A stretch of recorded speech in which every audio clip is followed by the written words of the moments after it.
At the beginning of the story, we are introduced to a cunning thief named Morris. The police have caught him for a bank robbery case and are taking him to be imprisoned for life in Alcatraz, the world's most secure prison.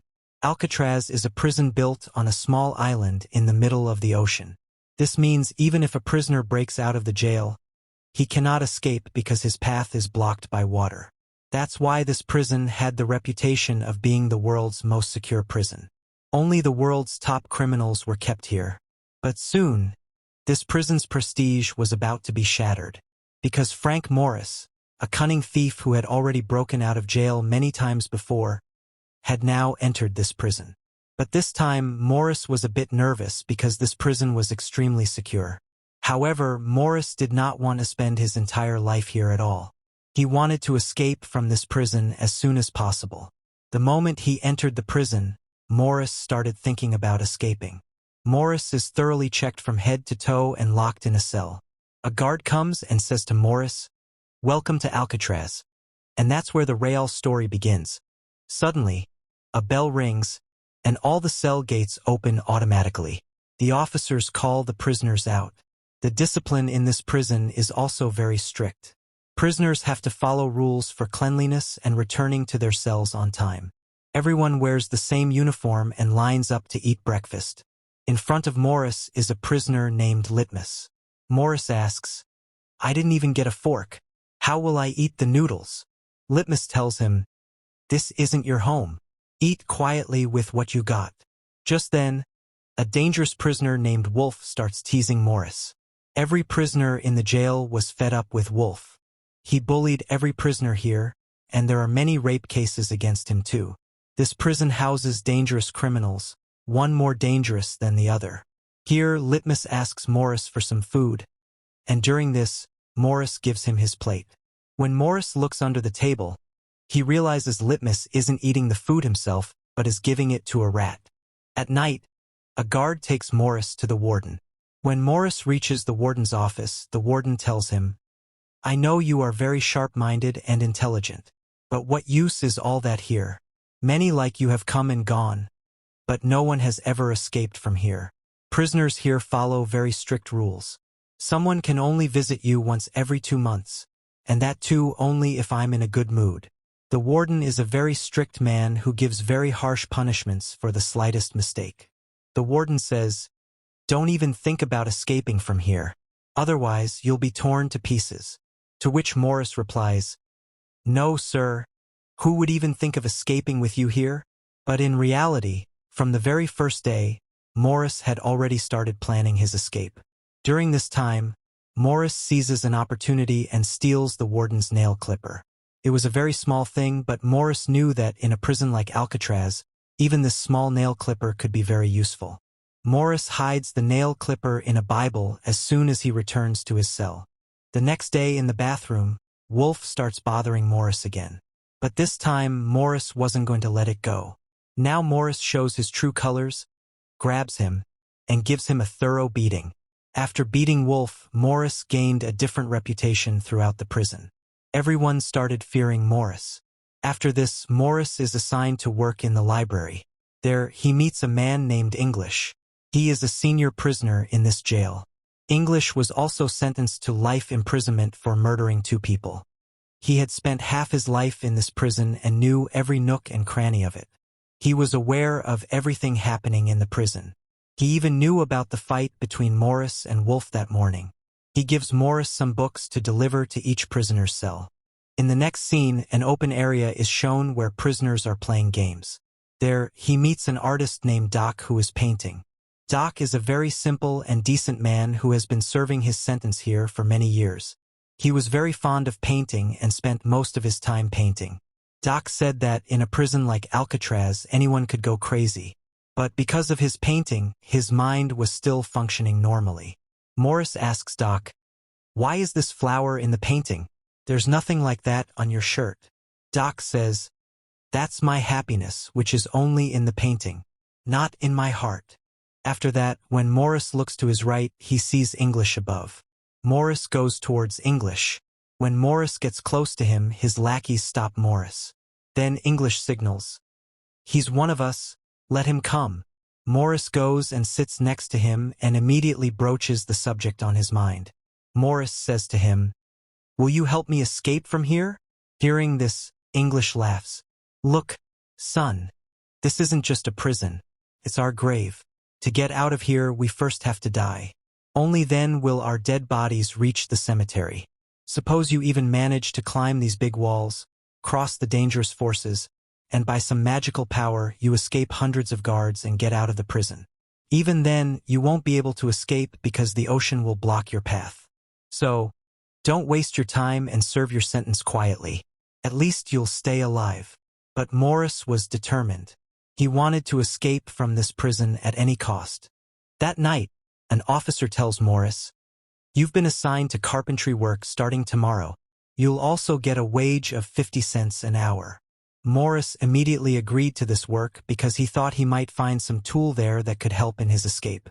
The next day, Morris asks Litmus about a way to escape. Litmus says, "Oh, that's very easy.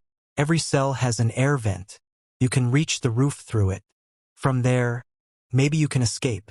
And smiling at Morris's words, he walks away. Then Doc warns Morris that Wolf is coming towards him.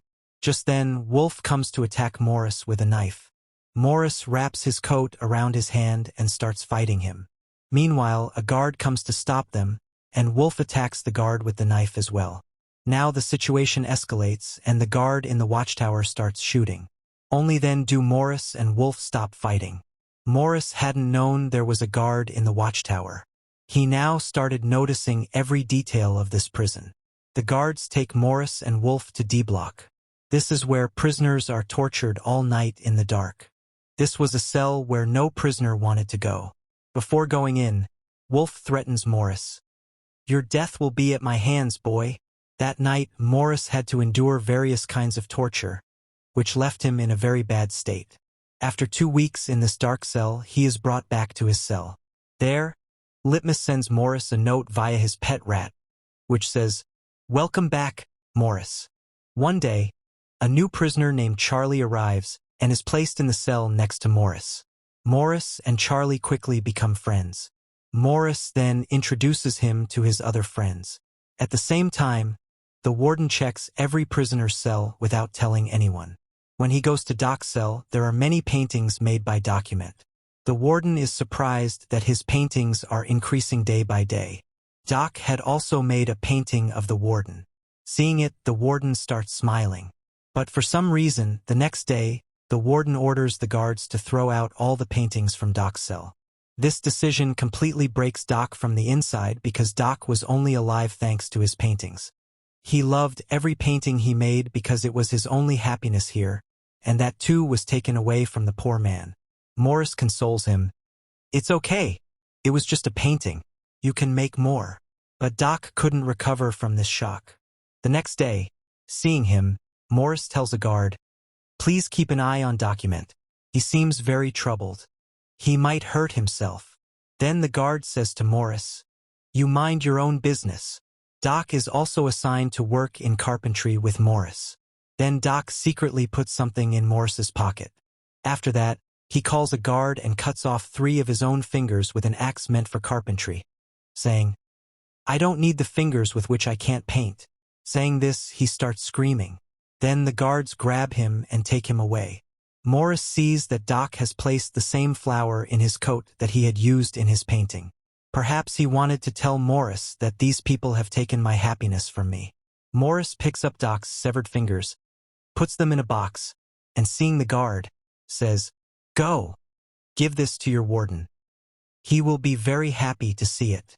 The next day, Morris is sitting in his cell. Then he sees a cockroach going inside the air vent, which makes him realize that there must be a way out from here. Meanwhile, English comes and tells him that Doc cut off his own fingers because his permission to paint was revoked. That's why, out of frustration, he cut off his fingers. Knowing this, Morris gets very angry. The next day in the dining hall, the warden asks Morris, "Why are you supporting this Doc so much?" He says, "It's nothing like that." Saying this, Morris goes back and sits at the table.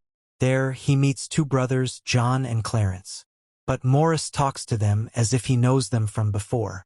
John and Clarence were actually in Morris's gang in another prison. John now found the task of escaping from prison easier because both brothers were sharp-minded like Morris, and now the three of them started planning their escape. In the afternoon, Charlie's girlfriend comes to visit him. On the other hand, English's daughter comes to visit him. The moment English sees his daughter, tears well up in his eyes because his daughter had grown up so much in his absence, and English deeply regretted missing his daughter's childhood. On the other hand, Charlie's wife tells him that his mother is very sick, and the doctors say she won't survive more than a month. Hearing this, Charlie also starts thinking about escaping from Alcatraz. Just then, a guard comes and says the visiting time is over. Now Charlie is very troubled. That night, he tells Morris, "If you plan to escape from here, include me too." The next day, Morris, Charlie, John, and Clarence have a meeting. Then Morris tells them that every cell's air vent opens onto the roof, and secondly, this place is in the middle of the ocean filled with salt water, which has weakened the walls. He says, "I have a nail clipper, and I've already started digging. If I dig little by little and make a small tunnel to the roof, then after investigating the place, we can figure out how to escape from here." John asks, "If at night the guards find out you're not in your cell, won't they get suspicious?" Then Clarence says, "I have a solution to this problem." He says, "There's a barber here whom I know. He cuts the prisoner's hair. He can supply us with hair, and using it we can make a dummy head and place it on the bed. After that, even if we are on the roof through the tunnel in the wall, the guards won't be suspicious because there will be fake heads on our cell beds." But the question still remained. We might get out of the jail, but how will we cross the ocean water? Morris says to John, "Look, I'll need your help for this. You work in the clothing department. There, you'll find the raincoats made for those police officers. So, you steal some raincoats and give them to me. We can make a two-boat and life jackets from them to cross the ocean." Here, Charlie says, "Brother, give me some work too. I also want to help you guys." Morris tells Charlie, "When I dig the ventilation grill, you keep watch so no guard sees us. And when you dig, I'll keep watch." Everyone likes Morris's plan, and they start working that very night. But the nail clipper was too small for digging the wall, and Morris had to use a lot of force to operate it. Morris was having a lot of trouble digging the wall. His hands got minor cuts, but he slowly started digging that hole. The next day, at the dining table, he tells his friends, "I need a bigger tool for digging. Digging the wall with a nail clipper is very difficult." Just then, Morris looked at the spoon in his hand, and an idea came to his mind. He deliberately rubbed the spoon on his shoe to make it dirty. After that, Morris called the guard and said, "This spoon is dirty. Give me another spoon." The others also requested the guard to change their spoons. The guard didn't find anything wrong with this and immediately allowed the spoons to be changed. After that, he heads straight to the table where another security guard is sitting. But just as he starts changing the spoons on the table, John engages the guard present there in conversation. Taking advantage of this, Morris picked up 2 spoons instead of 1 and hid one in his pocket. After that, he goes straight to his cell. At night, English comes to give him a book, and Morris asks, "Is there any welding equipment available here?" English understands that Morris is still obsessed with escaping from jail. He says, "I've already told you that your efforts will be wasted because you will be caught and might even lose your life.